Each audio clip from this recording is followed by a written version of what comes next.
to the Space King podcast, where all things converge, from the innermost depths of the mind to the outer reaches of the cosmos. This is your reality.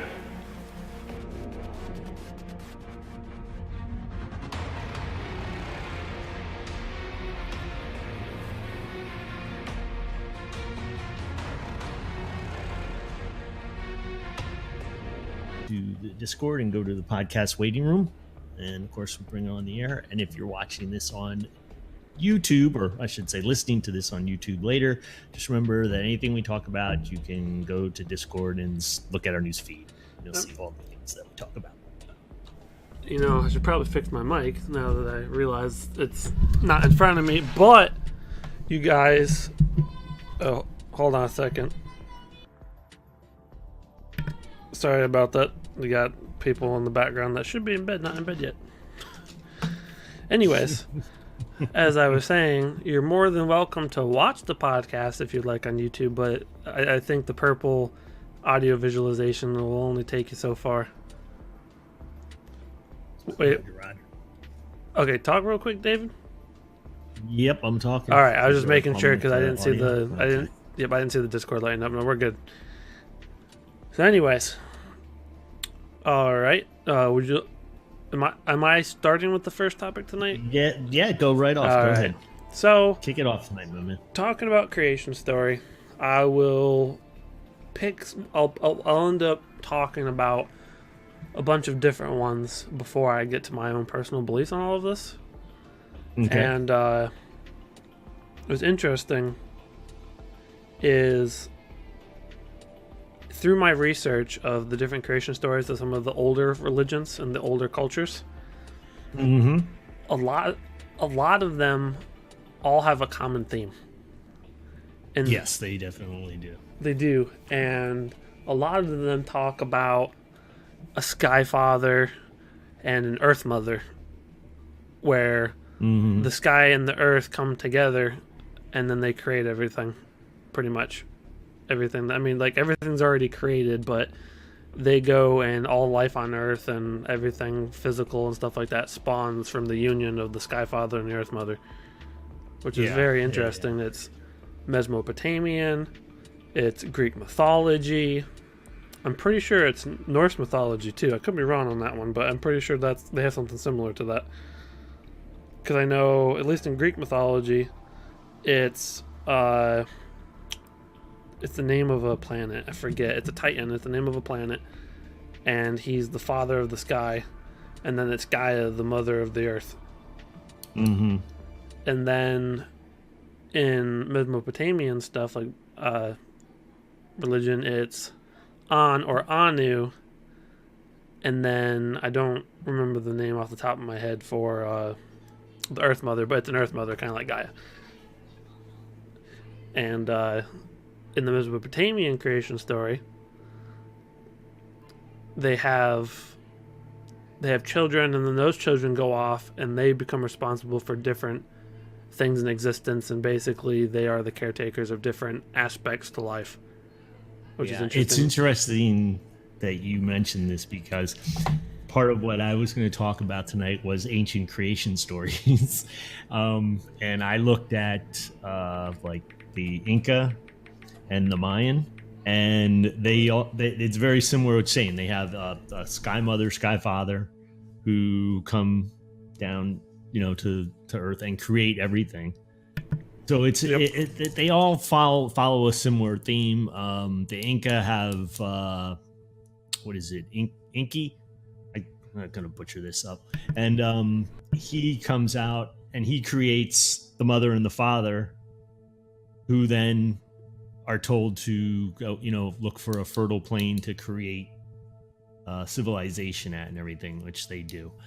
So they're all real similar. They all have similar things. Yep, pretty much. And so I find it interesting that a lot of them have those same aspects. Like, they're a lot of the time in the different cultures are represented by different types of, like, they have different values kind of, but a lot of the time they're very similar to being the same. Just like Anu and Odin share some similarities. Zeus and Odin and Anu share some similarities, and they're all sky fathers. They're all the fathers of the sky. And well, in the Greek mythology, Zeus didn't create the sky. It was the Titan. I forget his name. I'll have to look it up. It's not Jupiter. Maybe it is Jupiter. Yeah, I don't remember off the top of my head. I used to know that, but I don't. And there's different versions of it depending on which like mythology version of it you follow. Mm-hmm. So, just like, oh, it's Uranus is the name of the Titan father, and then Gaia is the Titan mother. Okay. Yep, and then eventually the gods and that were spawned from the Titans, and they take over, but they have essentially the same roles.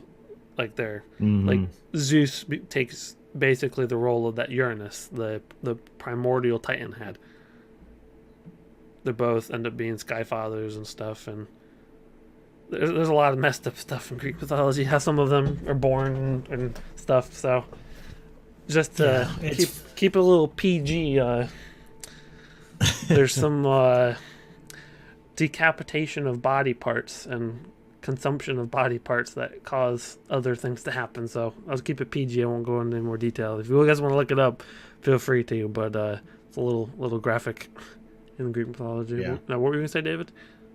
No, well, it's just interesting because in the Mayan tradition of the creation story, it's a lot more complex than I thought it was. There's a lot going on and everything. Again, it's a lot to explain. It's complicated, and I don't know it that well, and I don't want to butcher it. But the same, you have several gods that create everything, and then there's an issue where they create people. Then there's something wrong with the original people they create, so then they have a flood to kill them all, which I thought was really interesting. Well, that's like how it's in the Bible. Yeah, it starts going out of control and it causes the Great Flood. It's interesting too that you say that, because most religions have a Great Flood. Yes, they do. They do have a Great Flood, which makes me kind of think that it almost feels like maybe there was a group of beings or whatever you want to call them, and maybe they split the earth into sections among themselves, each one getting an area that they were supposed to create humans. And so they all went along and did their thing. And then they were like, oh, wait a minute. Yeah, you created them this way. We created them. We should have maybe gotten together a little bit better on this. So why don't we wipe them all out and start over? And then they kind of organized better on the, the second round 2.0 there. Because that's what it almost seems like when you look at all of the creation stories for, creation of humans on Earth. Yeah. Yep. When I get to my own personal beliefs, I don't have a lot of information in that stuff. I have it's a lot more of what I know and believe is a lot more, not necessarily the in-between sections. It's more of the big focal points. Like the little stuff I don't know about. And you can't really say the flood's little, but in comparison to like the creation of everything, I think the flood's little. Yeah, it's a small thing, but it's well, there's two ways to look at creation. I mean, you can look at the universe in what how the universe was created, and then also look at like how humans were created here on Earth, which to me are kind of they're one and the same, but they're two different things also. Well, last episode when we were talking about my beliefs and everything, where it got kind of fuzzy is I was referring to the creation of everything, not the creation of Earth and humans. I was talking about the original point of creation.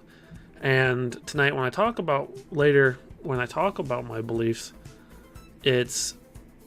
I'll be talking about the creation of everything, and in doing so, it leads down to the creation of humanity through different events, and it's interesting. I don't want to get into it at the moment because I'll start talking forever. We'll go through our other stuff first. We'll save that for last, probably, or close to last. But back, you have something to add before we get back to ancient culture? No. Okay. No, I mean, we'll just save that stuff for later. So, in terms of creation story and everything, there's another thing I want to talk about. It's not exactly has to do with creation story, but it's more to do with religion.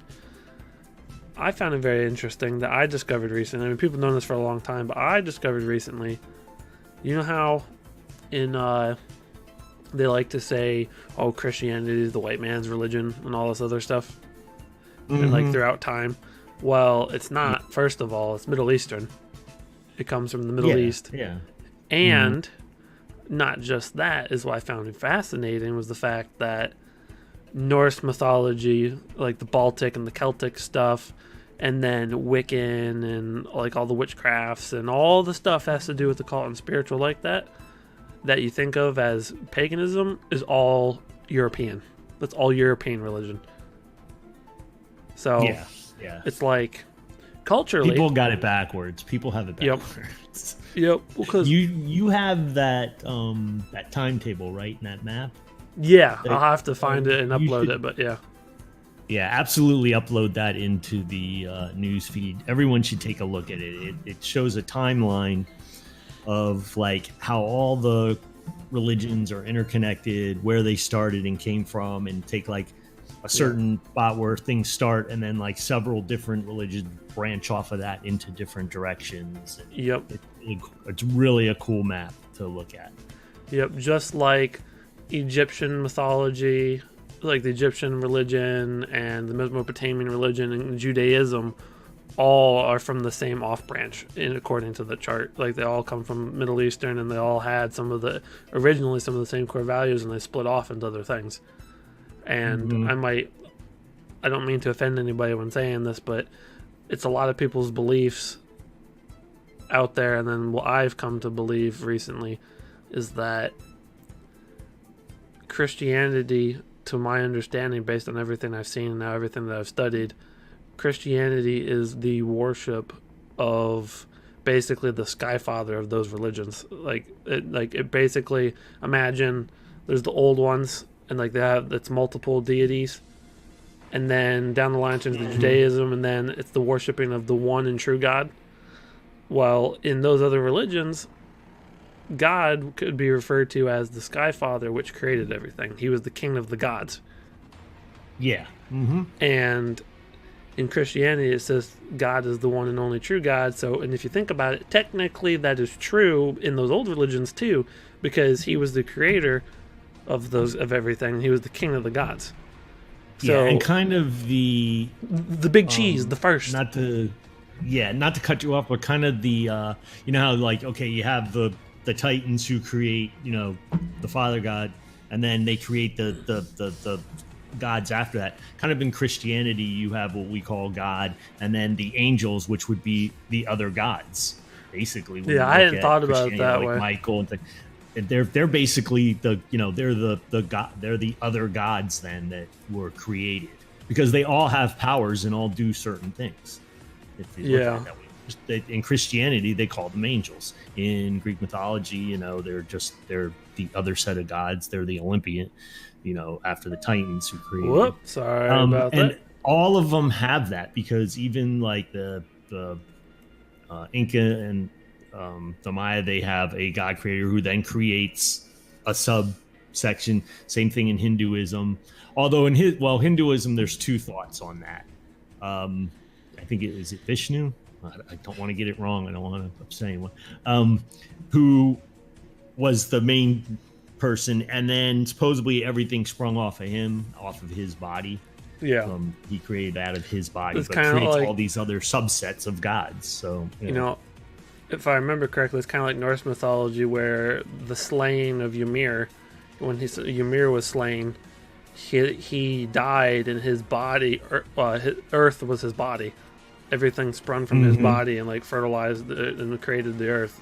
So like he died, and his blood became the rivers and the ocean, and his bones became like the rocks and the earth, and his flesh was the soil and all that stuff in the Norse mythology. If I remember, I could have that wrong, but that's basically, whether it's Ymir or not, I don't know, but that's basically one of the ideas of how the earth came about in Norse mythology. I think it would be an interesting experiment to take a group of kids, very like really young kids, like kindergarten, who haven't really had a lot of exposure to religion, and ask them each to create a how they believe that, like a creation story of how the earth was formed, just to see what each one would come up with. Yeah, that'd be really.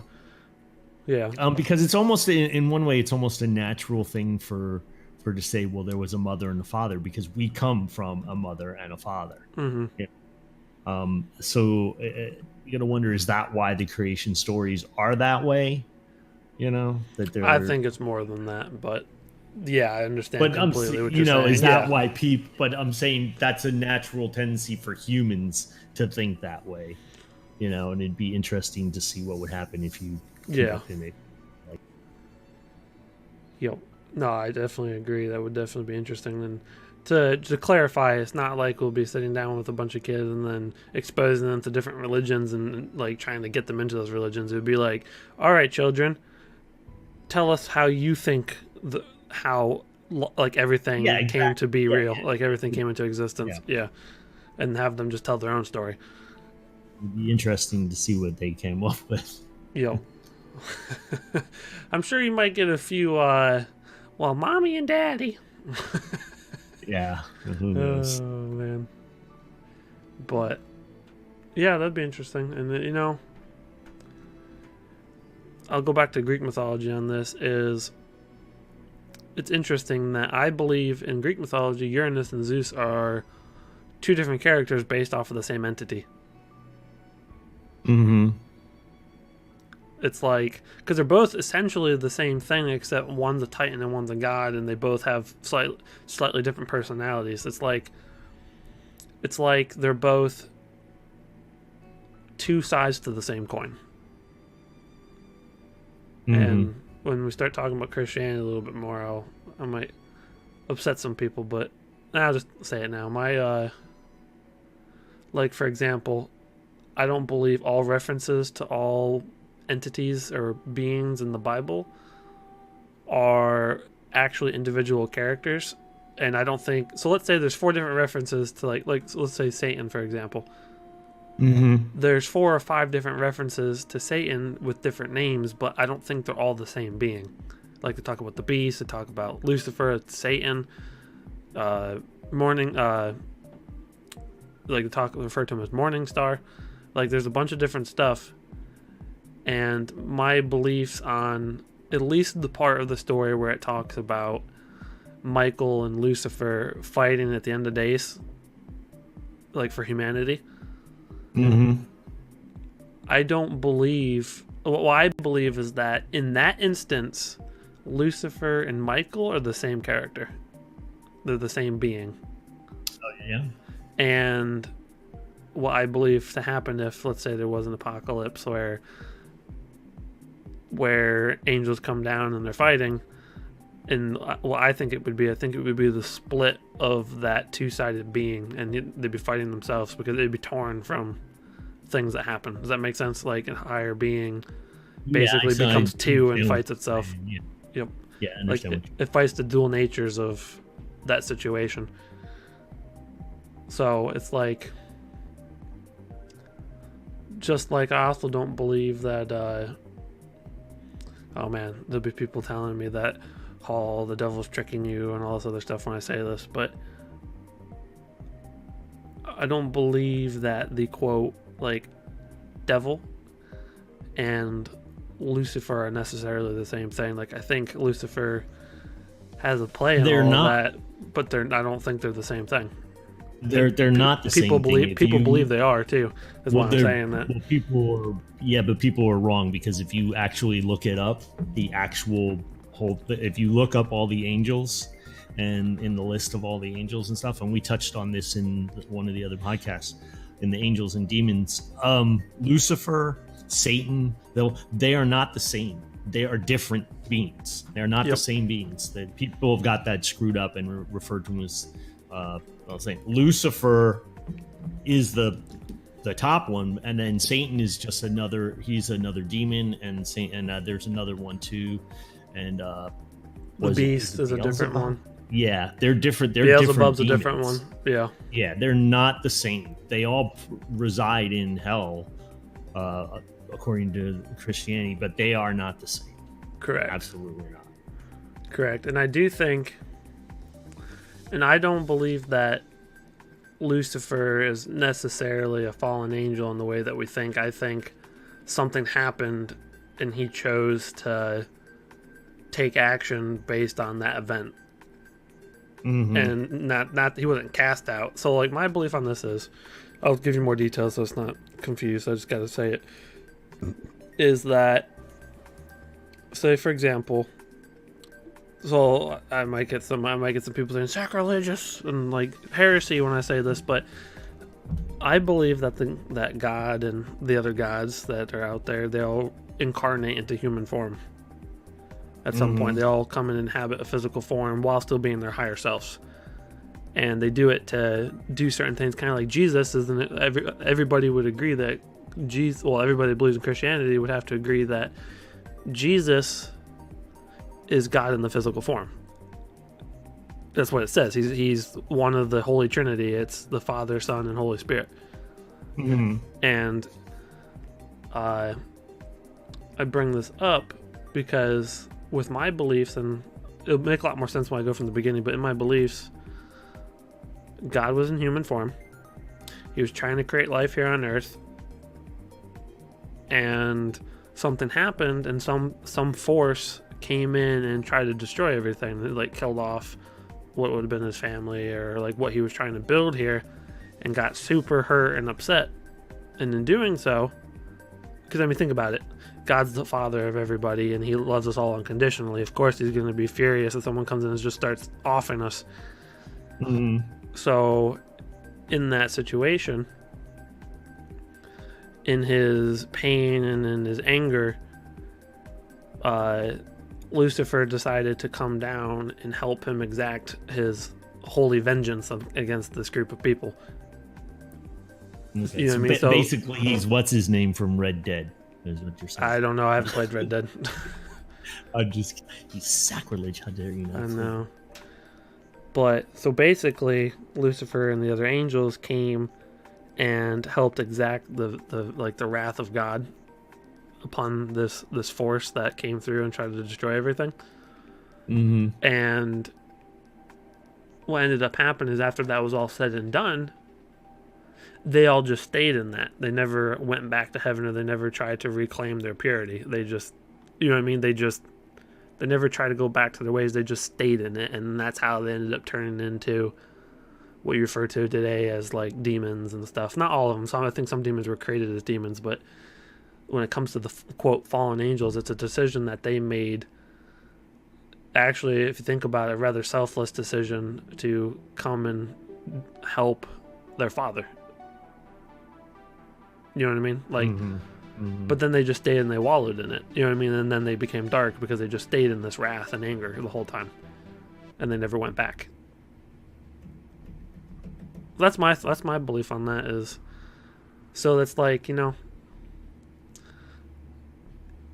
when you love someone, it can make, everybody knows when you love someone, it can make you do crazy things and desperate things. And like, if, for example, say if I were a father, or even with my siblings, if I was there and they started having families and stuff, and someone came in and started trying to destroy their family, you better believe I'd be there taking that person out if they were trying to physically harm my family. You know what I mean? Mm-hmm. I would very, regardless of the cost to me, I'm not going to allow that to happen to my family. And I think that's kind of essentially what happened with the quote fallen angels that came over and that stuff happened. So I don't believe that the fallen angels are out of grace with God. And I think he still loves them unconditionally. I just don't think he likes what they're still doing to humanity. Mm-hmm. He disagrees with it, but he's not going to destroy them. And that's why he doesn't destroy them, smite them. Because if you think about it, in the Bible, it talks about how God's mad and all that stuff. Well, God could easily destroy them if he wanted to. He created them. He created everything. He could just go snap of his finger and they're gone, but he hasn't done that. It's because he still loves them. Just like he doesn't do that. He doesn't snap his finger and blow up the people that are hurting people. You know what I mean? It's like Mm. an unconditional love of a father or a mother. They don't like the things that their children are doing, but they're not gonna destroy them or condemn them forever. Yeah. That's my belief on that. I never understood why, if God loved us unconditionally, he would condemn us to torture for eternity. Like, maybe we have our lessons to learn, but you know what I'm saying? Like, it just never made sense to me, because it's like, you know. And then people say, oh, well, it's not supposed to make sense. Well, I'm sorry, but I need a better answer than that, because I believe in God wholeheartedly. I just don't believe that God is necessarily the way that he's portrayed, especially since Christianity was used throughout history as a means to control people. Like all religions are used to control people. Yeah. Apart from that, I don't know about the Japanese religion, Shinto or whatever it's called, because that's just believing in spirits and the plants and stuff. I don't know about that one. I don't know enough. But back to what I was saying is, like, for example, the Catholic Bible burning, when they started coming out with printing presses, they didn't want people owning their own copies of the Bible. And the Crusades and the heretic burning and all that stuff. It's all a form of control. And I think that Christianity does have a bunch of it right, but I think a lot of it was agenda. I really do. I just have a hard time believing that a benevolent, all-encompassing God that loves us, regardless of what we do, could sit down and destroy us or condemn us to a eternal torture for the rest of existence. Like, I just... Ask yourself this. If you have a child, would you condemn them to be tortured every single day for the rest of their life for something bad that they did, no matter how bad it was? I wouldn't be able to do that. I wouldn't be able to... I'm not even a parent, and I wouldn't be able to do it. So... Well, you better get used to it, man. You gotta get those kids under control. I don't have children of my own spawn, so...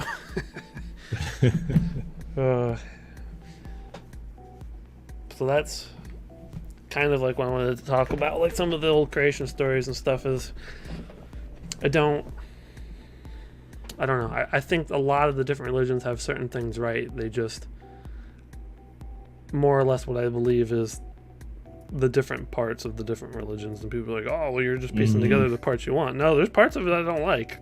I think it's true. I just don't like it. Yeah. So I'm not... It's just, I mean, really, that's all... I don't know. There's a lot of different paths to go for spirituality, and there isn't necessarily one is the right one. You know, so many people get caught up on, oh, well, if you don't believe, I'm sorry, I don't believe that, you know, the most devout monk in the world is going to go burn in hell because he's not a freaking Christian, you know, somebody who's a Buddhist, you know, that's just ridiculous. It is. Just like, I don't believe, to be honest, I don't believe gay people go to hell. That's stupid, in my opinion. Why would God, an unconditionally loving father, condemn someone that he loves unconditionally because of who they choose to be with? And I understand, like, a gay couple they can't have children by their own means, but that's their choice. I don't think, to me, it's no different than book burning because you don't like what the book says. Yeah. I don't believe that people are going to be condemned eternally and tortured forever because they happen to... A guy that has a beard likes to kiss guys with beards. Okay? I mean, my view on that stuff is, if that's what you do, good for you.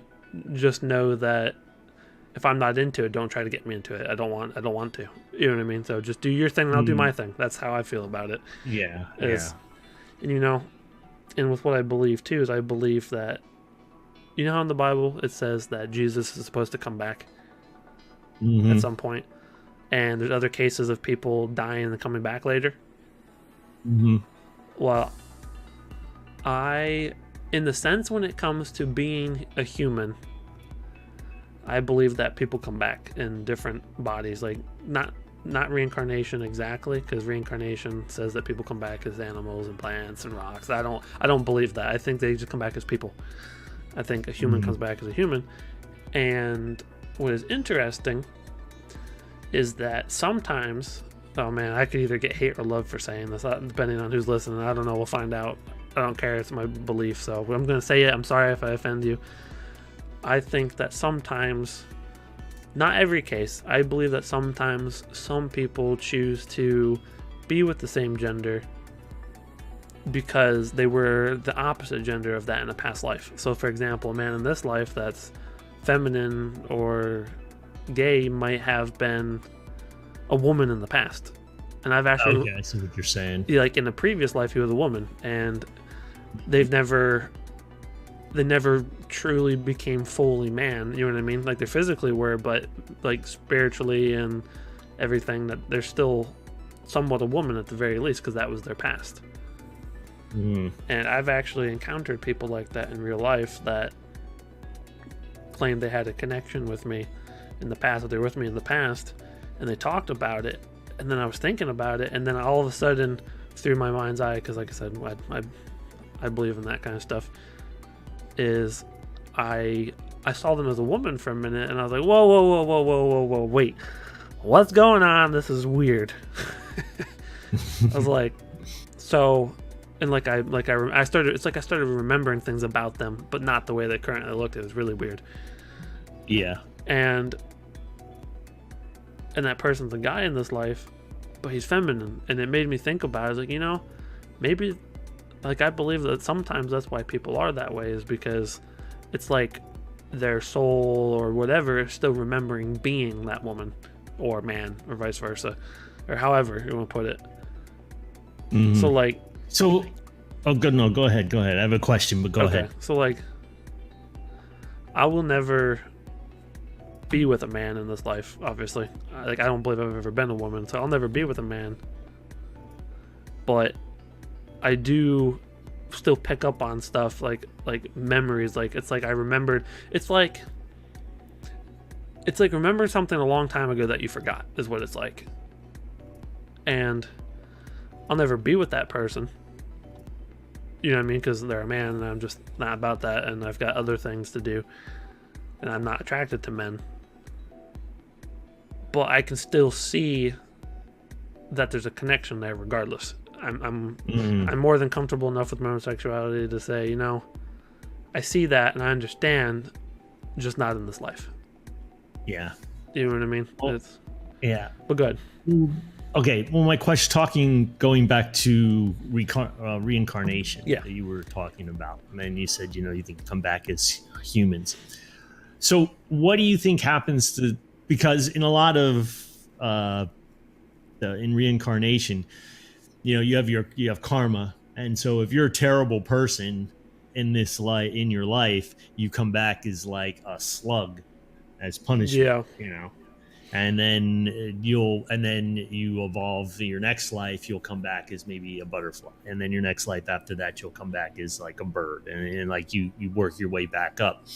So what do you think happens if someone's like a terrible person, if they're being reincarnated? What do you think happens? Do they just come back and get another chance to be, or they don't get any sort of, I don't want to say punishment, but some sort of, something, because they were such an ass in this life?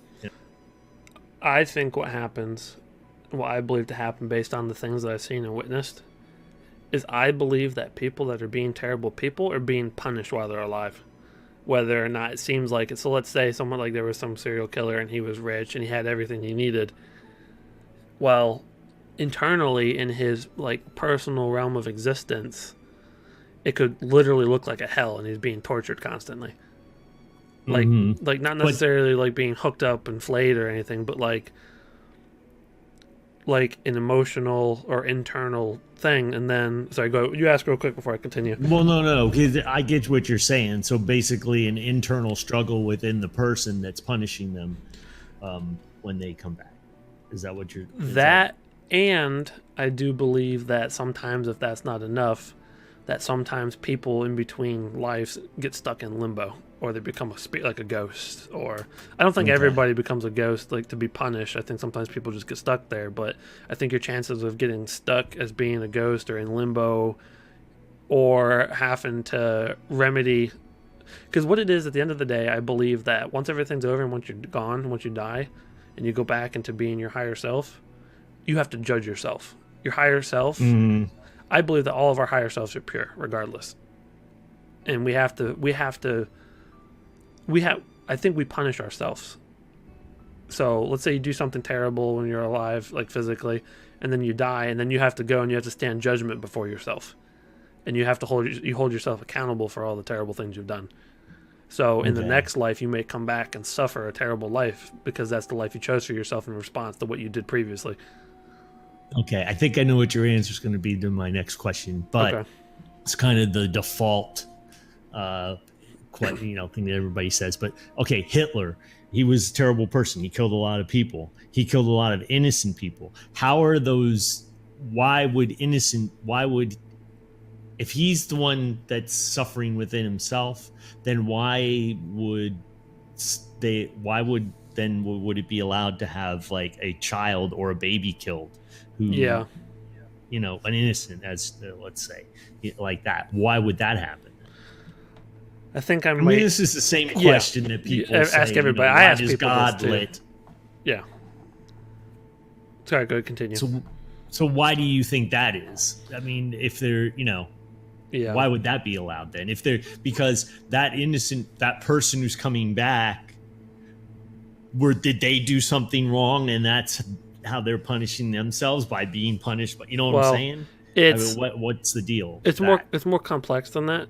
I think that it's a possibility that some of those people may have been. I don't know. Don't hate me for saying that. I don't know.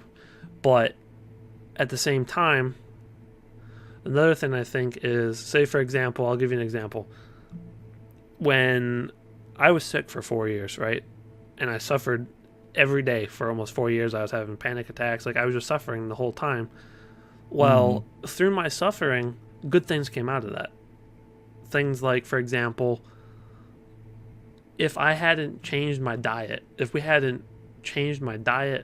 my mom could have died of cancer because she had tumors and they say that tumors and cancer stuff that are feed on sugars and other chemicals and stuff.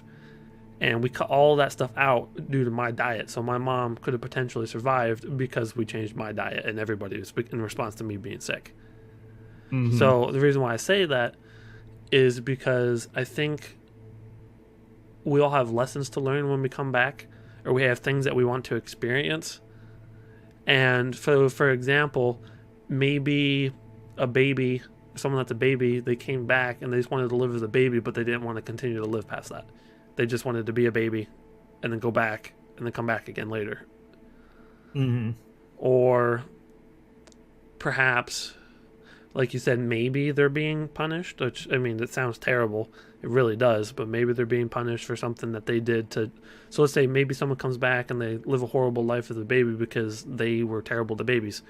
Like they did, maybe they killed or did terrible things to babies. So that's them punishing themselves. So they end up coming back as a baby who gets murdered? I'm not saying that always happens. I'm not saying it's guaranteed to happen. I'm saying that it's a possibility. Yeah. But then if that's the case, then the only way that would work is that when you die, you go to your higher self, what you've done. You remember everything. Correct.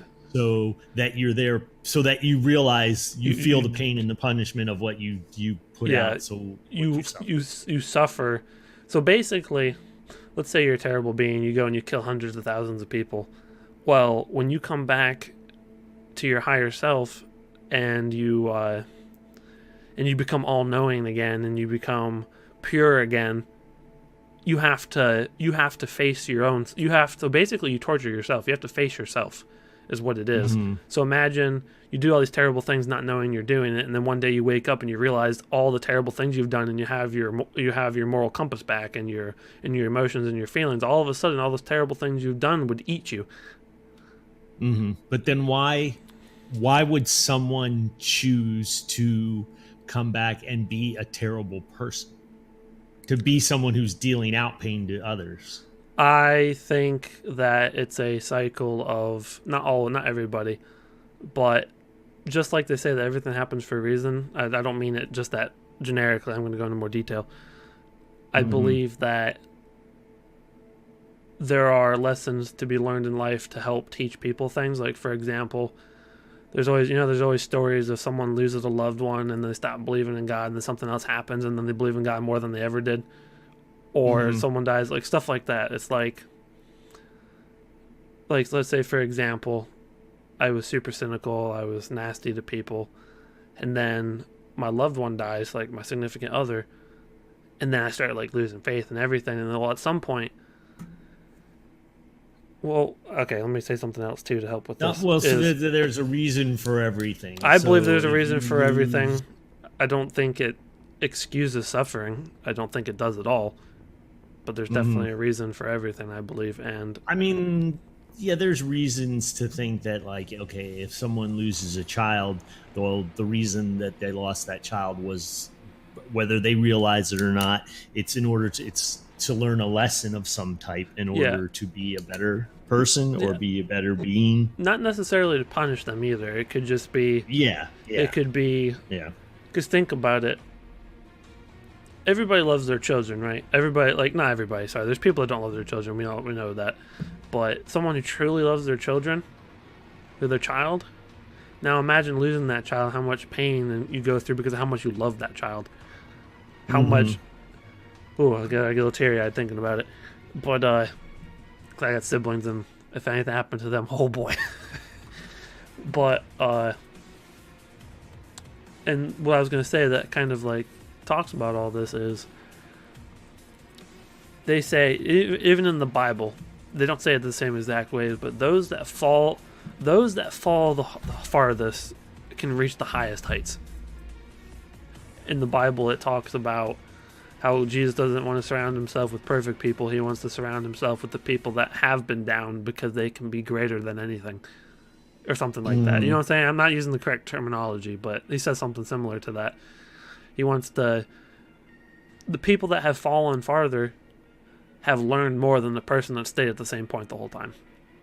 They know what it means to have fallen, and a lot of the time they're more appreciative of the blessings that they have because they know what the dark side looks like. They know what it's like to be down in the hole.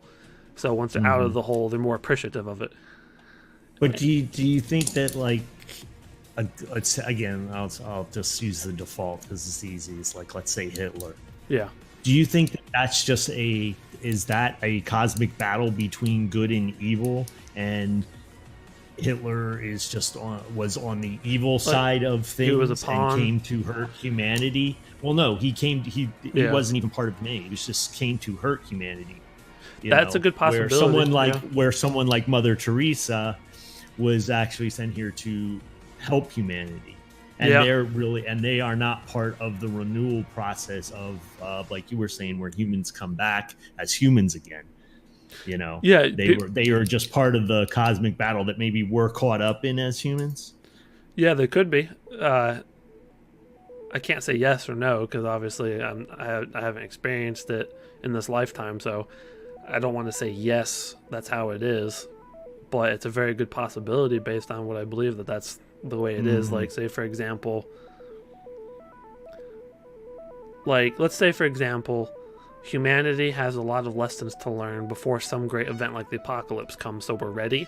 We might have to go through a lot of terrible knee-deep mud to get to the point where we're prepared for what's to come as a whole. You know what I'm saying? Like, in order for us to survive, we might have to go through the crap so we know what to expect or what to prepare for. So, like, that, and there's always spiritual warfare going on for good and bad. There always is. And what I think a lot of that is too is when we come into the physical world, a lot of the time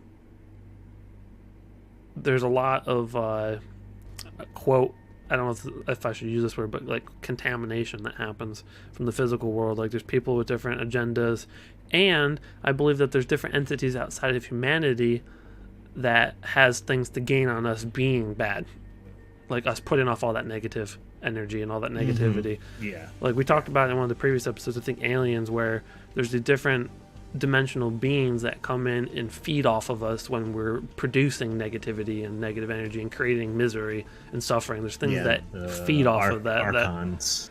Correct. There are things that very much want to see us fail to an extent so that they can live off of us because it's convenient for them.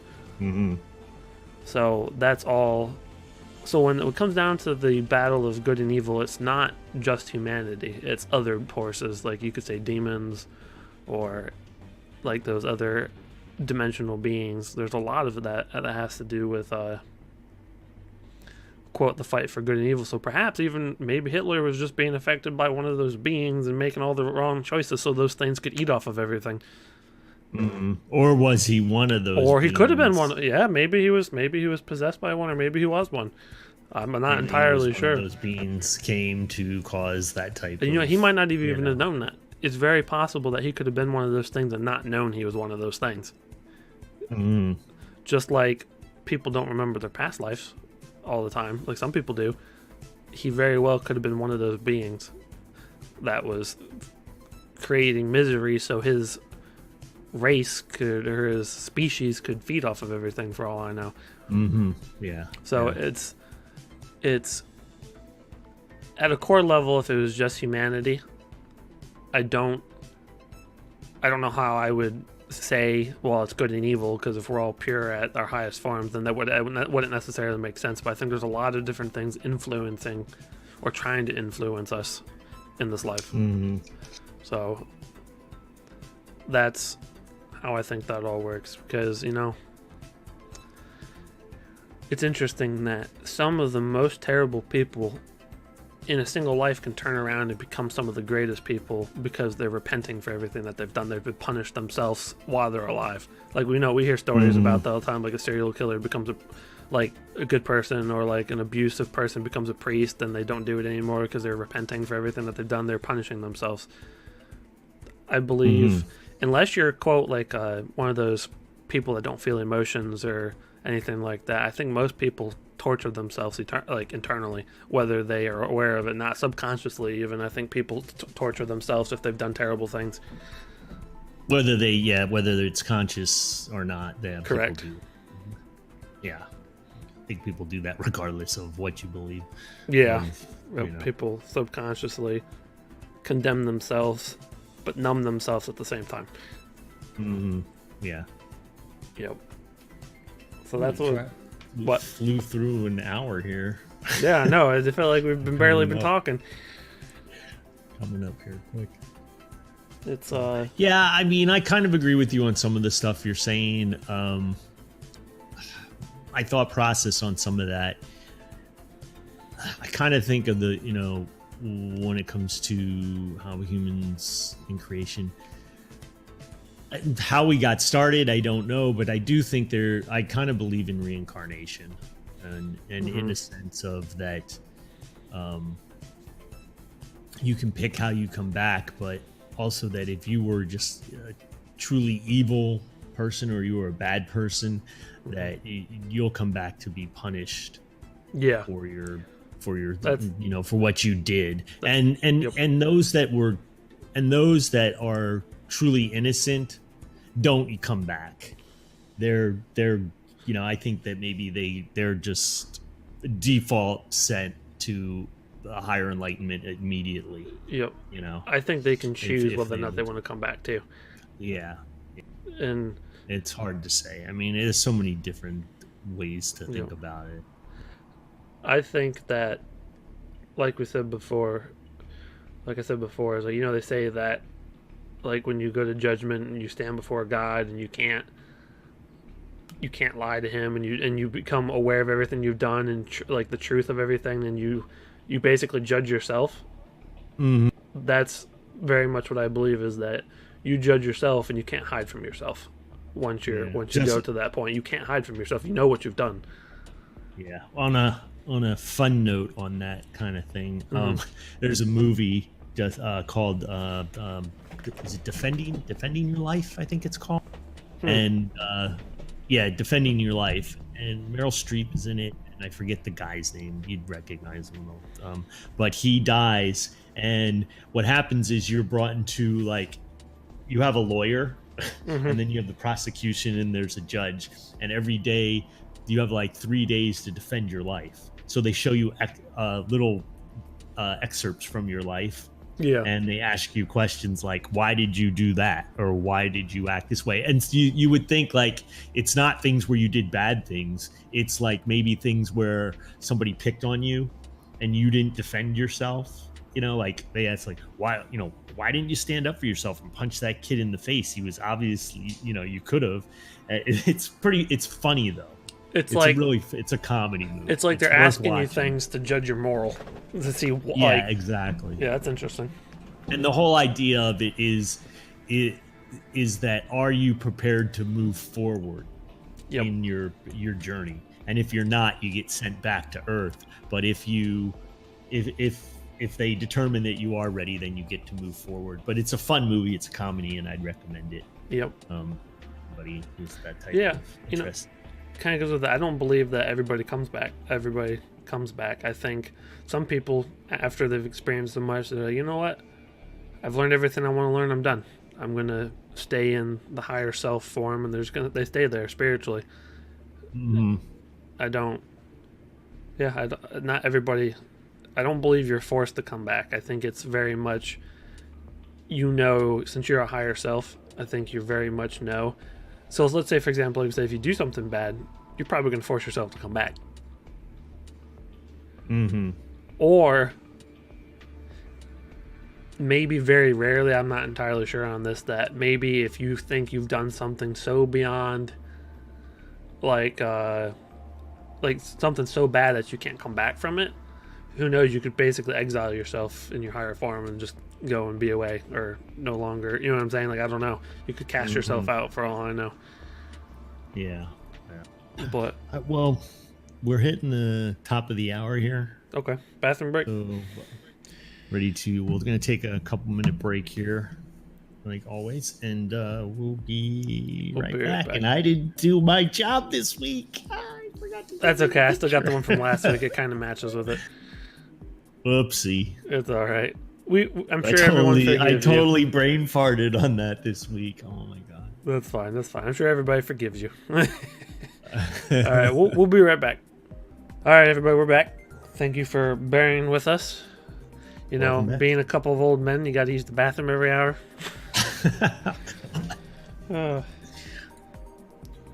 Well, that's why people don't have to continually listen to our freaking dumbasses. Mhm. Take a break from it. Yep. All right. So, well, since go we're ahead. back, one of the things I was going to bring up was, okay, so we're talking about creation in general, the universe, Earth.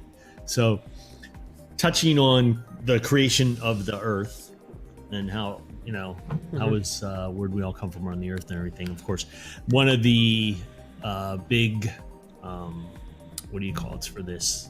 Man, I'm drawing a blank like crazy all of a sudden. One of the big theories is panspermia. Are you familiar with that term? Not the term, maybe the concept, but not the term.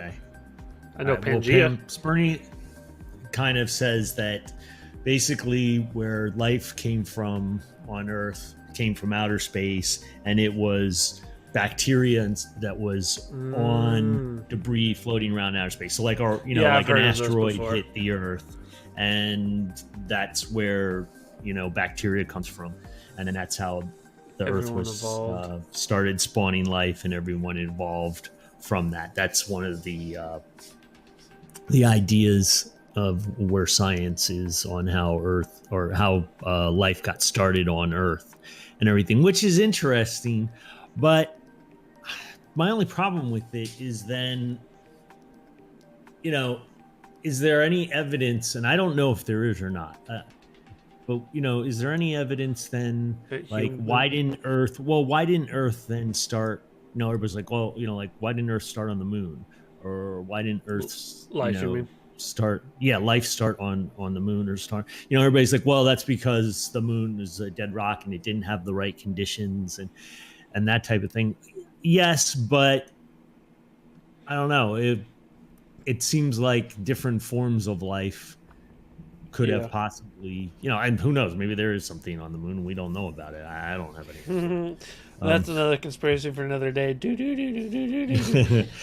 But and that's one of the things that says, like, all the junk that we're sending into outer space, the deep space probes and all that we're sending out there, that we're actually spreading our life throughout the universe, because bacteria that's contained within the probes or on things like that could survive, and goes to far reaches of the universe and breaks up and lands on a planet, could cause life to begin. I don't think. Sorry, go ahead. No, go ahead. I don't think that humans are going to spawn out of it. I think there could be like viruses and stuff or bacteria that hit another planet and just take over because they're uncontested. Yeah, well, I mean, it very much depends on the conditions of the planet that it would land on what type of, what type of life is going to come from that. Not necessarily human. Just like the study they did forever ago. Well, not forever. It wasn't, I think within the last 10 years. They sent the common cold to space and it became this ridiculous, like, super virus. Yeah. Like the super bacteria that could literally destroy everything because it was unhindered and it mutated like crazy and became this crazy like super bug once it was in space. Yeah, that's a comforting thought, isn't it? Yeah. Nice job, NASA. Yep. Good going. So why don't you just bring? I'm sure they probably brought it back down to use it as a weapon or study it as a weapon, probably. Because we know that they study. Well, it's been confirmed that the different governments study germ warfare, like biological warfare and stuff. So I wouldn't be surprised. Now, the other thing, and this is kind of a weird one, in the panspermia space thing, is that the Earth is actually a giant waste dump for aliens. We're a landfill. And that's why we see UFOs and stuff. But they were dumping their garbage here, basically trash, and then we came out of it. So back in interesting. Well, this is just the thought that some people are pushing around. This is internet. This is internet science, my friend. Yeah, no, I know. So this what people are saying is that this was basically a landfill for UFOs. They dump their garbage here, and we're nothing more. And that's why aliens don't interact with us. Like, they come here and they're like dumping garbage and trash, maybe not necessarily things that we can see, or they're putting it in the oceans, or there's things that we don't consider trash that might be their trash. Yeah, exactly. The things that we don't, maybe they're dumping, clouds. I don't know, or dumping water if they have too much of it. Yeah, exactly. And that's how we, evolved out of the bacteria from them dumping their trash here. And basically, the reason they don't interact with us and talk to us is because we're basically cockroaches. Yeah. We look at that, they look at us, and they're like, that's just a planet full of garbage and cockroaches. And, it's funny because people say, well, that's kind of ridiculous. No, cockroaches are just dumb bugs, but they say that cockroaches are really intelligent creatures, and we just think they're dumb because we just think they're because they're not as intelligent as us, is what it is. Yeah, or what we think. We don't know. They could be, for all we know, they could be way more intelligent than us. We just don't understand. They haven't built civilization and tools to do their bidding. Yeah, but that's a very I know. Homo erectus way of looking at life. No, I know, but I'm saying that's what civil scientists in general classify as. Yeah.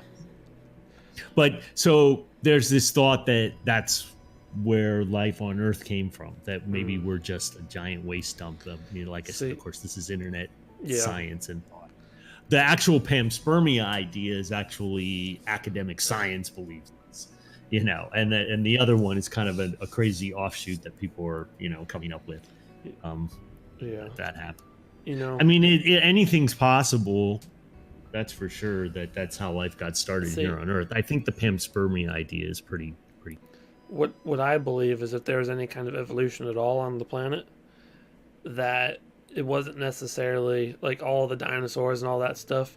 Just because they evolved, like that doesn't mean that we did. So, for example, I think if hold on a second, sorry. Whew.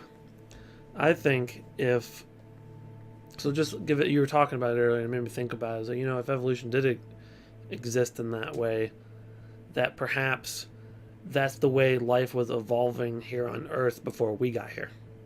That maybe we came from space, but life was evolving here before we got here, and we came in and we threw a wrench and everything because we came from outside. Yeah. And maybe. So I'll talk a little bit about this before we get down the road, before we get into what I believe from beginning to end. I'll try to keep it minimal, but do you know how they said there was different humans, like different forms of human? Mm-hmm. Yeah. Now, my thought is that there was ancient civilization, ancient humans essentially from that lived elsewhere in the universe, and as a means to ensure the survival of humanity, or at least vessels of our souls or spirits, is that on Earth they came to Earth whether or not life was here beforehand or they created it. Let's say dinosaurs and stuff were here before we got here. They came here and tried creating us alongside dinosaurs, but then the dinosaurs started eating all of us. I think then they may have came in and wiped out the dinosaurs to keep them from eating all of us. Mm-hmm. But anyways, they say there was different like branches of humans, like there was Neanderthals and all that stuff. What I think may have happened, which might explain this, is that these ancient people that came to create life here on Earth to ensure our survival, they made different forms of humans, and the ones that survived were the ones that were chosen as the vessels for our soul. Oh, okay. I see what you're saying. So, like, they put a bunch of different kinds there to see which ones could survive, and the ones that ended up surviving were the ones that were most adept at surviving on Earth. And so then those were the ones that they used for humanity's. Okay. Correct. Which they may have already had the human soul in them to begin with, but they still wouldn't. It's like it would have been like a test drive of like a small amount of people if we evolved in that way. Yeah. I don't know if I believe that we evolved like that, but I'm saying if we did, I think that's probably what happened. I don't know. I'd very much, as far as how life got started here on Earth, I pretty much I'm kind of in the panspermia crowd, that life came from outer space in a bacteria form, came to Earth, and then evolved from there. Gotcha. That does not that in no way takes away from whether God exists or not. Yeah. God still could have created, or a higher being, or whatever you want to call it, could still exist. They created the universe, and then life was allowed to evolve in whichever way it wanted to. It doesn't necessarily. Now, if you believe in Christianity, then you're not really going to follow that, because God created Adam and Eve and all that. But it could be two different things. You could have the God, we'll just call it God, or whatever the super being of the universe, the highest being that was to have created everything. Whatever created the universe, creates the universe, allows the universe to evolve in any way it's going to naturally, or knows ahead of time how it will. Well, maybe. Yeah. But it allows the Earth, or allows the universe to evolve naturally on its own, and Earth was evolving, and then maybe other beings from another part of the universe came to Earth and said, okay, let's use this planet and let's create some human beings on this planet. Well, let's create these human beings, because that's a lot of creation stories that Mesopotamian, come from for example. here on Earth say that the gods came from the sky and created man. Yep. And that they were physical beings. Yeah, so it's almost two different things. You have the creation of the universe that happens either by the Big Bang, spontaneous combustion. There's a super being that creates it, and it's allowed to evolve naturally. And then from that, you get different beings who then came to Earth to create a life form here on Earth for whatever reason. Yeah. I mean, that could be how things happened. Or it could have just happened naturally that, bacteria landed here and evolved on its own into, what we are. And, we act like we're the top of the Earth here and everything. We're the top dog on the planet, but honestly, maybe we're not. We might not be. I mean, when you think about it, we can be wiped out by a virus overnight. Yep. Does that necessarily make us the top dog? Yeah. Everything has a weakness. Yeah, but Just like when we can, us polluting the sea. Yeah. I mean that. Kills when we can be things wiped there. out. Yeah, I mean when we can be wiped out by microscopic,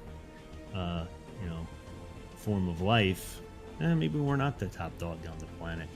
Yeah. Yep. I definitely don't fall into the category though that humanity should be wiped out because we're horrible for the planet. That's think so.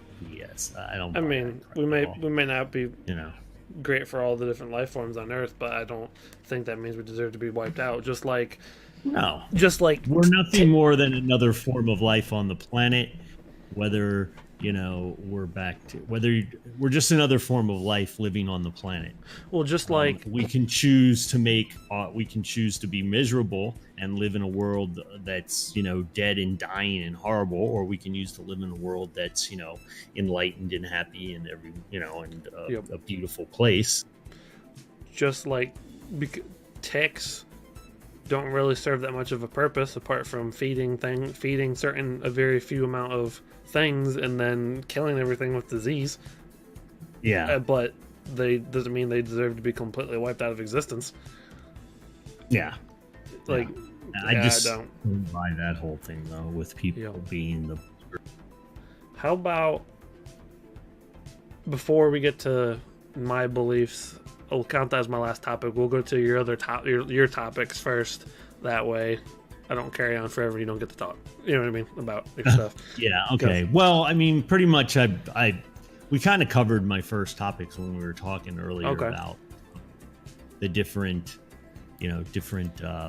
cultures and their creation myths. Gotcha. And how they're all similar in a way.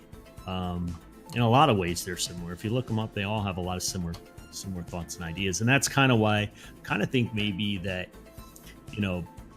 maybe somebody another form of life came here, another form of what we considered intelligent life came here, and maybe they divided the planet up into sections and did their okay, you create life here and you create life here and you create life here. Or maybe it was one group, they came and created life, and the story's been passed down so many times, and when the different groups of people went off onto the different parts of the planet, the story got so changed and so convoluted, or telephone game.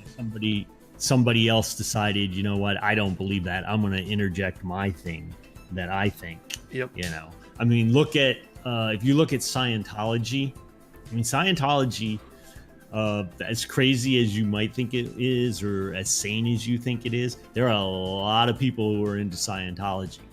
And I'd be more scared of the people actually into those. Some of those people disappear completely. Yeah, well, and that was basically made up by some guy in the 70s. Yep. And it's like there are a lot of people who are right on that, think that's what it is, and the whole thing. And 1,000 years from now, are people going to be like, oh, that was made up by some guy in the 70s, or are people going to be like, man, that's the way it happened, there's no other thought about thing, so when you start getting into creation myths, it's okay, and everything like that, who knows, and things can go a lot of different ways with that kind of stuff. I think it is the same way in which we have to be open to debate, like just normal conversation. You have to be, I think in order to find the truth, you have to be open to the possibility that you might be wrong. Well, of course, absolutely. And that's where a lot of people fall down. It's stuck on one type of dogma, and they don't want to veer from that. And that, I mean, it's fine to say, this is what I believe. Yeah. And this is what I'm going to stick to, and this is how I'm going to live my life according to this belief. There's nothing wrong with that. But to say then that everyone people who don't believe what you believe in are stupid, dumb, and should be killed is wrong. That's just completely wrong. It's ignorant. Yeah. I mean, if someone doesn't believe in your idea of creation, that's fine. It doesn't mean they're crazy for not believing in the same thing either. Yeah. You shouldn't say, well, we got to kill those people because they don't believe in the, story that we believe in. That's ridiculous. It is ridiculous. It's just dumb. It's reverting back to animalistic natures or primal instincts. But so you got no, go ahead. No, go ahead. I was just going to continue on. No, I was just going to say, so, you've got the whole idea of how was the earth created, but then the question is, how was the universe? Yeah. Where's the universe come from? Well, and how is the universe created? And there's a lot of different kind of, there's the main scientific theory, which is the Big Bang theory. Yep. Which kind of is what I believe, but not in the way that they describe it. Yeah, but then the question is, how did the Big Bang get started? What causes the Big Bang to happen? Yep. And there's different theories on that and stuff. You've got some people who think, well, black holes have something to do with that. That when there's a black hole, things go into a black hole, and what's coming out on the other end is another universe. I don't know what I think about that. I have no idea. Yeah, I'll have to quote meditate on that. Yeah. And then there's also the, which it could be. I mean, that's always a possibility. The thing is that now we know that, well, we don't know for sure, but we're kind of pretty positive that that not everything gets stuck in a black hole. That things do escape from a black hole, because black holes can evaporate. And there's a thing called Hawking radiation that says that if so much goes into a black hole, then the same amount can come back out, or half of it comes out. I forget exactly what it is. I know what you're talking about. I've heard of it though. Yeah, and then what do you call it? The because stuff is coming back out, then over a very long period of time, a black hole will eventually disappear. It evaporates. Yeah. Now the question is what exactly is going on with that whole thing? We know that a black hole is created because of gravity. So when that's what we believe. Yeah, space is warped. An object of mass warps that space. The more things that are drawn into that space, then it gets heavier and heavier, and eventually it gets to the point where it pulls down so much that it turns into a black hole and nothing can escape, or very little can escape. Yeah. But see the thing, and then there's some thoughts on that, and this is one of the things I think that it's almost like you look at like a bubble, a bowl, like a sheet. A bubble. Oh, a bubble, yeah. Kind of like, or how you take those big hoops and you put them in the water to make a bubble, and you have the bubble on it. Yeah, and it drags behind it. Yeah, so you start to pull it. Big tube bubble. And it's getting deeper and deeper, and eventually, what happens is that bubble breaks, and what happens? It creates another bubble. It creates a bubble and then disappears.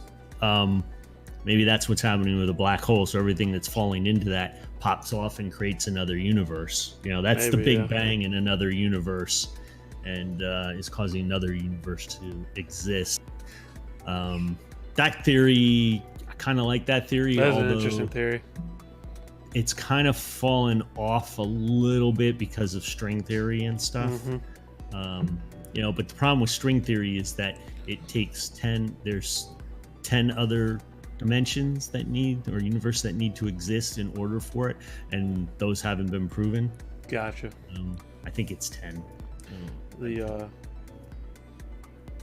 But the idea, I kind of like the idea of almost like a sheet that's being, or like a balloon that's being pushed out. You push your finger on it and it's pushing and pushing and pushing and becoming a black hole, and then it becomes so heavy inside that it actually tears the fabric of the universe, and everything starts falling out the backside. And as it falls out the backside, what's happening? The hole's becoming less and less heavy, so stuff is able to escape out the front, which maybe that's Hawking radiation. That's the stuff that's escaping out the front, while the rest is falling through the hole, and eventually it stops because there's not enough weight anymore. It becomes flat again, the fabric of space, and to us it looks like it disappeared. When it didn't disappear, it just became flat again. Or it could go into another dimension.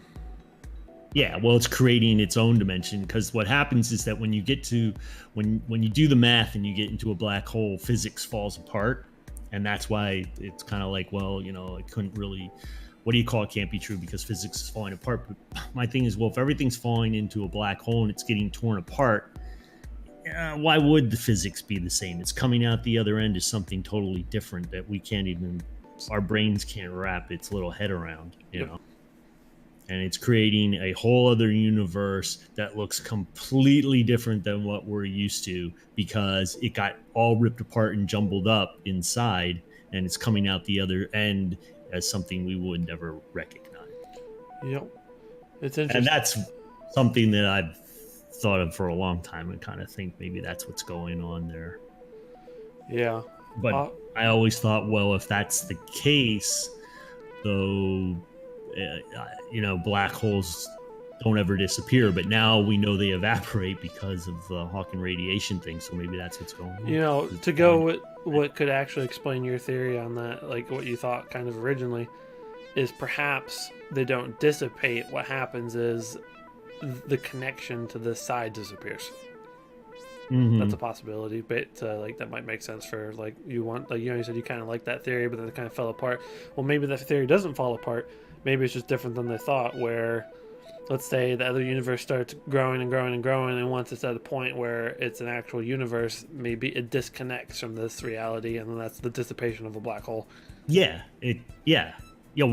exactly what I'm saying. That it finally, what happens is it does break off, and when it breaks off, that it comes back.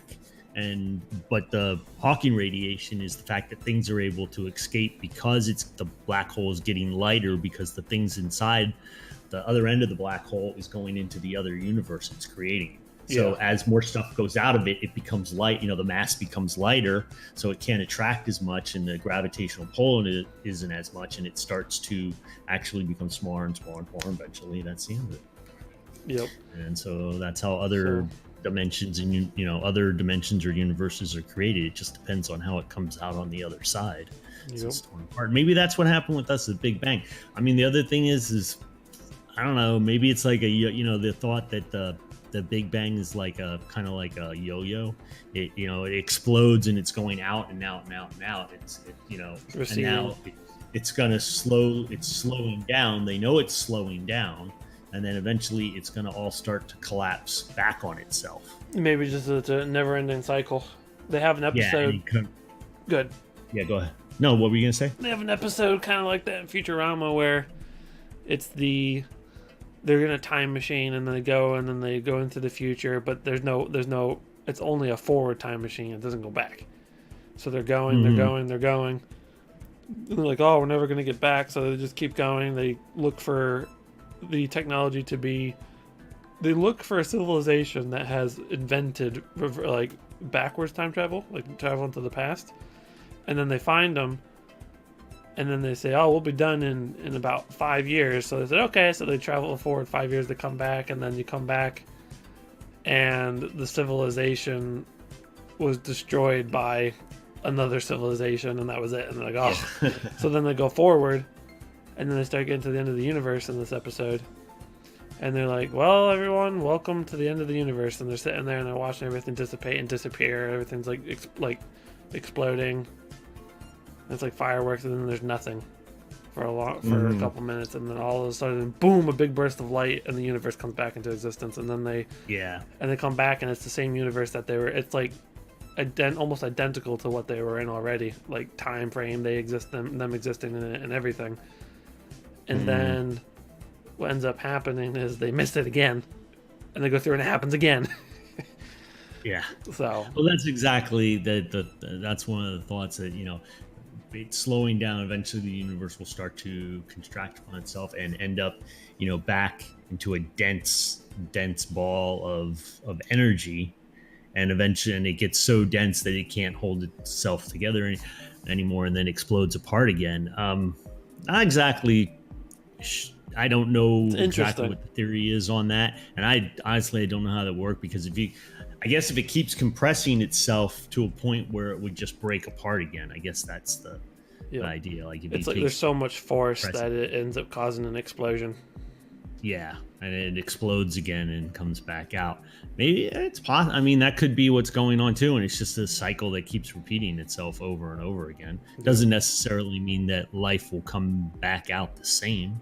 Yeah, either. But I was just saying that was the episode. It could come out completely. Yeah, but it could come out completely different. You know, it could come out as something completely different than what we recognize again. So, you know, here. Going off of that, do you want to get into what I think, or do you got something else first before? No, the only other thing I was going to say is it's all, you know, it's kind of like the panspermia thing. I mean, there's also terraforming as far as like the way the Earth was created. You know, maybe we were terraformed by another intelligent being out there. The other thing is maybe the universe itself is a terraforming project from another dimension. Yeah.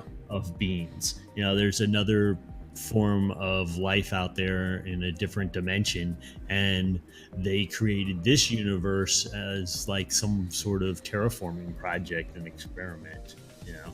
Yep. So it's taking place. Go ahead, sorry, I didn't mean to cut you off. No, that's it. I'm you know, you can go to whatever you want to talk about. So I'll get into what I believe, because I talked about it in the last episode, and I'll come in and I'll talk about it from the beginning to what I believe till towards the end, at least in terms of creation, as to give some background as to what I meant last time. I believe that, like we were saying earlier, I believe that life as we know it was created on Earth, but I also believe that the actual creation of the universe happened well before that. So I believe, I'll just start. I'll dive right into it. So, what I believe, and I'll do it kind of like a story, is in the beginning, there was nothing. And when I say nothing, not nothing in the true sense of the word, but nothing as like a darkness, like a dark matter. So, like for example, at night, if you ever see a puddle or something like that, and it's just black, it's like a pool of black. You know what I'm talking about? Like at night, you can see a puddle, but it just shines black, and it looks like you're looking into nothing. Imagine the universe there was nothing, and it was a material. It was like, imagine it as a black pool of material that was, quote, nothing, that nothing existed inside of it, and that's all it was. It was like, imagine like we were in a black pool. It was a black pool. And then from within that black pool, God came into existence, and when he came into existence, it consumed. So basically, it was an explosion that consumed a lot of that dark matter or the nothingness, and then created existence out of it. So imagine God exploding forth out of a silvery black pool of, quote, nothing, but not nothing. I'll just say like a silvery black pool of water, just as an example, because it's really complex if I keep saying nothing. So imagine nothing being a black pool. This is how creation stories get all messed up and turned around over a period of time, because people can't understand the concept of nothingness, so it's described as a pool of water, and then the story gets told as exactly like came from a pool of water. And that's where germs came from. No. That's how this story. That's how we became out. That's how we were a bacteria. Yeah. So, but I'm just trying to say that as an No, I example. know. I'm Yeah, just I saying. know. But This is how it happens. yeah, I know exactly what you mean. It's the telephone game.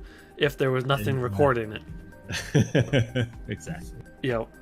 So imagine God exploded forth out of that, and then in doing so, everything was created, all of existence, like the universe as we know it physically. That's quote the Big Bang Theory. And then basically,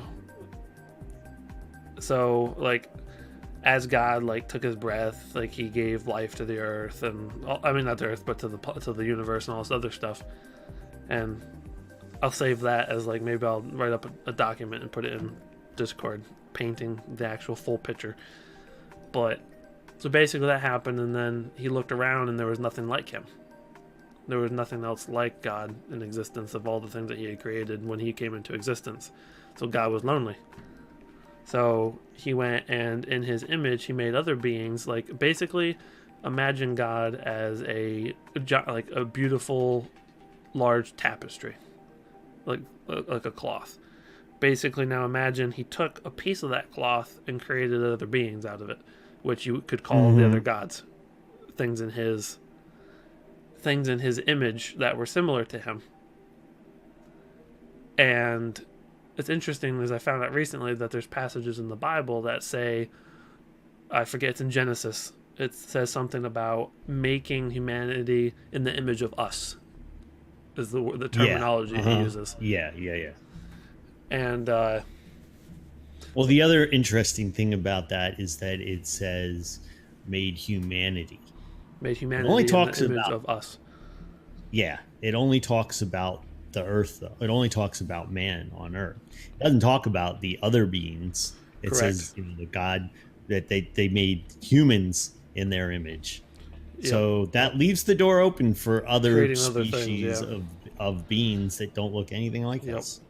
But what I'm talking about, just so we can help the viewers keep on track if they get lost because we're all over the place all the time, is I'm talking about the creation of the universe, not necessarily Earth, not the creation of life on Earth. So with the creation of the universe, and then God made, in like we said, in his image, these other beings that were similar to him, so they could be considered gods too. And that's where I believe a lot of the mythologies have multiple gods, like the pantheons, is that in those religions they're worshiping these other like gods that God made. And so God could be associated as Anu, Zeus, Odin, you know what I mean, like the Sky Father, the god, the king of gods, the god above gods. He's the first. And because in the Bible it never says that other gods don't exist, just not to worship them. Yeah. Well, okay, I have a question. Sure. Before we go any further. What caused God to spontaneously come into existence out of the darkness, out of the I don't have bottomless an answer pit? for you on that one. So, because Okay. it's like trying to look back at the beginning of time, but like the beginning of existence, and then trying to look past that. It's a really hard concept to grasp. What's past the beginning of everything? I just Well, that's where the black Yeah. hole theory comes in, that there's a hole poked in another universe, and yeah, but stuff then came from that there. universe came from somewhere, and that universe came from somewhere. So you're back to the same thing, I believe. So it like something. Where did it start? You know what I mean? Well, if there was a black goo that was floating around, okay, there's all, like you said, there's this black emptiness, Yeah. and somehow that gets torn, or there's a ripple within it, and then the stuff gets all jumbled up and comes out the other end as something we don't that wouldn't be recognized in that universe or in that existence, but we recognize it as God. Yeah, I know what you're saying. What I'm saying though is that series of events, that chain of events, we would imagine had to have started somehow. So we're back to what's before, what caused that chain of events. It's the same question.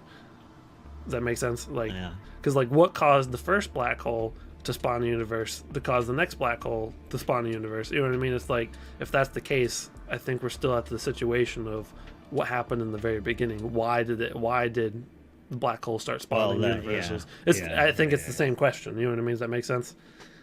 I don't know, but I'm not gonna say that that's wrong, because I don't know I don't believe that I know what's past the beginning of God coming into existence, apart from a nothingness, or what caused God to come into existence. But so I believe. You may continue, or was that it? No. Go ahead. I just because I know people were thinking that. That's always a question people are. I can't pretend to have an answer for you. I'm not going to pretend like I do. Yeah, well, that's where all, what do you call it? It's kind of nobody knows. If I find out one day, I'll let y'all know. But so basically, he created them in his image. But before he created those gods in his image, he had one. I forgot to preface with this. The very first thing that he created after the universe came into existence was a companion for himself, something that was like him but the opposite of him. Okay. And that would be a feminine being. You know what I mean? Like that. He's masculine, and he created a feminine version of himself, essentially, so that he could be with somebody, because he was lonely. It was only him. He looked out, because you think about it, something that's intelligent and all-knowing is going to look out and realize that it's alone. It's by itself. Just like people know they're by themselves, regardless of whether or not they've ever experienced other people. They know they're alone. And so then that happened. So he created what I would call the divine feminine. I don't know what specific name there. In different cultures, you could say it's Gaia. It's Hera from, you know what I mean? No. Yeah, just all that stuff. It could be Odin's wife, whatever. Then I believe he created 12 other beings, and 12 as in this is like the 12 apostles, and like 12 is a repeating number throughout all of the different cultures for the most part. Well, I believe that he created 12 beings in his and his essentially counterpart or wife's image. And then him and his wife had 2 children, 2 sons. And I talked to you about this before, and you said, if I remember correctly, you said it was similar to like what they talked about in the Babylonian stuff. I mean, not Babylonian, Mesopotamian, that they had two boys. Yeah, that's an ongoing theme Enlil and in Enki, a lot I of think. ancient Yeah, that's an ongoing theme in a lot of ancient cultures, where there are 2 beings, usually referred to in a male sense, and that happens. That's in a lot of ancient type of religions. And I think, and when my belief, the reason why that happened, well, besides the fact that they had children, but the reason why it happened to be 2 boys is because in the first 12 that were created, there was only, not all of them paired up exactly. So there was 2 females left. And then there was a couple of, like, 2 of the guys were together.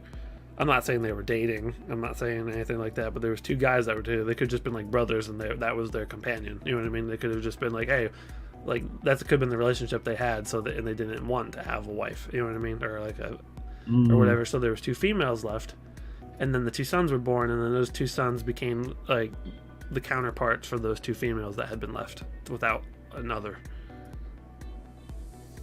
So the total number between all of them is 16, which is another repeating number in all of the cultures. It's the 16-pointed star. I forget what it stands for. It's supposed to be like a super holy thing. But anyways, I'm getting too into detail without the rest of the explanation. I'll just continue with the general stuff. So in doing that, God basically delegated different responsibilities to the different gods for them to control, because technically God could do it all himself, but he created beings that he loved, like they were his family, and he wanted them to be able to do stuff. He wanted, because he created things in his image. He is a creator, and he loves creating, and he wants other people to, like the other beings, the other gods, to enjoy the experience of creation. Okay. So, and then that goes back to a lot of ancient cultures with like the pantheons and stuff, where they all were delegated different responsibilities. Like in Greek, there's Hades, the king of the underworld, and then there's like not Apollo, there's Hermes, the messenger, I think, right? Like there's all sorts of different roles that they'll have. Like Poseidon's the god of the sea, Zeus is the god of the sky and all that stuff. And so basically over time they went out and I think they created different life forms in the universe, which you could call aliens or whatever you want to call them. Whether it could be deer, it could be animals, it could be aliens, other beings, whatever you want to call it.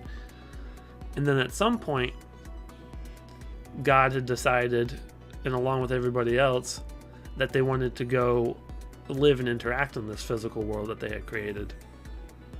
But the only way in which the way in which they decided to do so was to create a race of beings in the image of themselves that they could inhabit. So it's like the beings, think of the beings as empty shells. They basically made vessels for them to inhabit, and they created other souls to go into these vessels so they could interact with everybody. So that leads me to the next part, where I believe that the first civilization that ever existed, of humans at least, was on a spaceship. Like I was saying before, it was a place in the universe that they had created, this giant ship, where they created humanity onto this ship so they could go and explore the cosmos and experience the creation that they had created. And they could do so while having companionship and, you know what I mean, and living in the physical world. Which they still have their higher self, so I mean, they're still part of everything else, but now they can experience it too in a more tangible, directly touching it, if that makes sense. Like being in it and experiencing different things. And I'll jump forward a lot. So basically there was that, and then I believe that in that civilization, when they came into their vessels, there was the different beings. There was like kings and queens, and then there was like people that held other positions and delegated over the different things that were required to survive as a civilization. Which also is reflected in a lot of cultures. You know what I'm saying? Like they had, like, they delegate responsibilities to different beings to run everything so civilization can function. And humanity can function. Well, fast forward to the time of fast forward to like the creation of Earth and life on Earth. I believe that there was events that had happened that caused that civilization to collapse after a really long time. There was an off branch, and now I'm getting into the conspiracy theory where I'm sure I might start losing some people. Is, you know how we talked about the sentient AI that people talk about that's trying to like break into our reality and like take over Earth and stuff, that people have talked about as a theory? Well, what I believe is that they were originally an offshoot of humanity, because they were in that ancient civilization. They were beings. It was a section. It was a group of humans, like whatever those humans were. They're not exactly like us, obviously, today, I don't think, but they were a group of people that decided that they didn't want to experience death, that they wanted to bypass death, and they didn't want to have to go back into the pool, come back, and remember everything over again. Kind of like even today, humanity, the reason why a lot of people want to become an AI or part of like into a machine body is so that they don't have to die. They're avoiding death. So it's the same concept, except now versus then. And what I believe is that they were successful in transferring their consciousness into machine hosts, except they lost a lot of their like soul or humanity in doing so. That was the sacrifice they had to make to avoid death, was to sacrifice large parts of themselves. But to them it was worth it because they avoided death. So that caused civilization to collapse. They were banished, and then God essentially, well, I don't know, they all decided that they should pursue ensuring the survival of spirituality, because these now machine AI type beings that sacrifice themselves pretty much to become immortal machines want to destroy everything that has a spiritual trace, because they believe that they're the superior ultimate beings, and that's reflected in a lot of video games, movies, culture. You know what I mean? Like the sentient AI race that believes they're better than everything else and that they're smarter and that they're the ultimate supreme being. That's reflected in a lot of stuff. So I think that's interesting. That's reflected in a lot of things, because then that leads up to life being created on Earth, where I think some of the survivors of the other civilization, or whether they were predecessors, as in like maybe humanity was created multiple other places before it got to Earth. I don't know. But then, whatever happened is, they came to Earth and they created life on Earth. They were beings out of the sky that created life on Earth. And that gets back to what I said earlier about how possibly they made different forms of humans to see which ones could survive. Mm. And then the gods, before they decided to necessarily inhabit at the different points, maybe at different points they were beings from the sky. You know what I mean? Yeah. So they created life on Earth, and then eventually they started going into the human vessels on Earth instead of being outside of Earth again. Like, instead of being the being on the outside, they eventually decided to inhabit vessels on Earth in that humanity form. So that fits into a lot of like the Mesopotamian stuff, like beings from the sky came in and created us. I think it was us, just in another physical form, potentially, like slightly different, and we came in and then we created vessels for ourselves. So that's where I was saying before about the whole spaceship created. I wasn't trying to say that life on Earth directly came, like that was.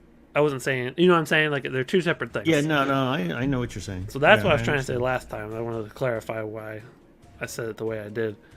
Is that it probably sounds crazy to a lot of people, but that's what I believe.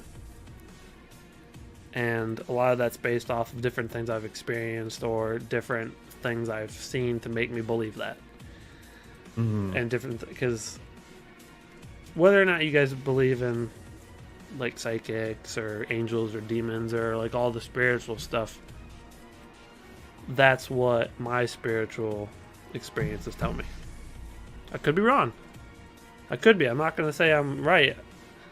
I would like to believe that I'm right, and I could be right, but I could be wrong. So, and it's interesting that, because I talked to you about some of this stuff in different parts over time. I don't think I ever sat down and painted the full picture for you. Yeah, well, pretty much. I mean, it's... We probably gathered it over time. Yeah. But a lot of the time when I told you stuff, you told me that, well, that's similar to this, and this. I'm like, what? No way. Show me. You know, because I didn't know. Mm-hmm. So I came to a lot of these conclusions on stuff, and other cultures have already said the same thing, and I didn't know. But that's my thought on... I skipped a lot of details because I could sit here for hours describing everything in detail. Yeah. And all the little things, but I just wanted to get to the big points. So I believe that life on Earth was from, quote, aliens, but they were humans. They were basically humans that came to create humans on Earth to have humanity survive physically. Yeah. That's, that is kind of there is a theory out there about, similar to what you're saying, that we had already existed within the universe somewhere, but we were dying and we needed another place to exist and another form to exist. It's similar to what you're saying. Not exactly, but it's a similar thing. My thought about all of it, though, you know, regardless of how we think the Earth was created or how we think the universe was created, it's the beginning of it. You know, that's the big question. Yep. Of what started it all. You know, like, how did we all start? Was all the energy already in existence?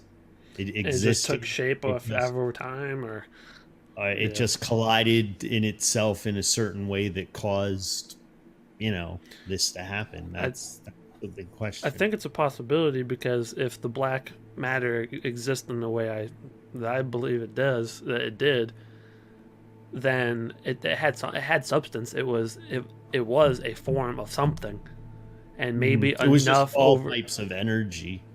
That's a good possibility. and it collided together. It just or pulled together in a certain way Yeah, that there you go. caused something to happen, that caused the energy to react within a certain way. It's like if you took a bunch of chemicals and put them all into a bowl together and you keep swirling it around and nothing's happening, but eventually Something those poof. chemicals just swirl together in a certain way and pop out comes Yep. this.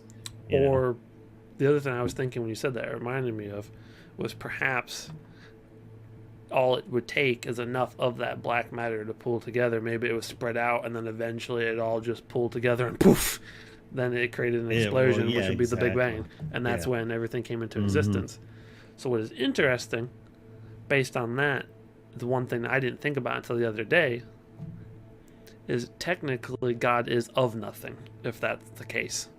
God came from nothing, and so God is existence and everything because he created everything, but he's also nothing. It's a weird concept. He came from nothing. Or it could just be an absolute super being that has always existed and created it. So maybe all of existence came into existence at the same time that it did. Yeah. Or it could be like Family Guy, where God lit his fart on fire and out came the universe. That's funny. Which is one of my favorite things on Yeah. Family Guy. I love that episode where God lights his fart on fire and the Big Bang happens and out comes the universe. So, Yep. well, on that note, I think it's a place to call unless you have something Did else you have any more want questions for me about that? to talk about. No, not really. Okay. We always talk about stuff after the show a little bit and everything, which is something I want to talk to you about tonight after the show. Okay. Real quick, the one last thing I want to say is, do you know how they talk about the apocalypse and the Bible and all this other stuff? Mm-hmm. I think it's going to happen, just not in the way that people expect. It's Yeah, going to be similar and match the points, just not be what people are thinking. yeah. I mean, that's a given. I think Yep. you can see that. You know, it's no one's ever predicted anything exactly right. Maybe they will. Who knows? Yep. But I think that's a topic for another night: the apocalypse Yep. and how the apocalypse will come into. I think that could lead existence. into our next story, and our next episode. Should we tell people what the next episode is, or should we? Yeah, sure. Next week we're gonna do Disclosure, right, on aliens. Is that what we're gonna do? Yep. And whatever you were just saying, I forget what it was now, is going to play into our next episode. Yes, and next on our next episode, I will be live on the road. I'm going to actually be traveling, and so I'll be on the road doing the podcast, and then the week after that, I'll be live in San Antonio, Texas, and I'll know next week for sure. I'll know where I'm going to be doing the podcast from. I might be doing it from the Menger Hotel at the lobby there, possibly. And if anybody wants to come by, they're welcome to. I'm not sure that that's where I'm going to be, but I will know where I'm going to be doing it from. It just depends on my internet connection. So by next week, you'll know. Mm-hmm. Yeah. Gotcha. Yep. I should know by next week. So. All right. So for the next episode, Disclosure, and I'll get into what I believe the apocalypse to be that has to do with disclosure. All right. Good night, Good night, everybody. Have a good night.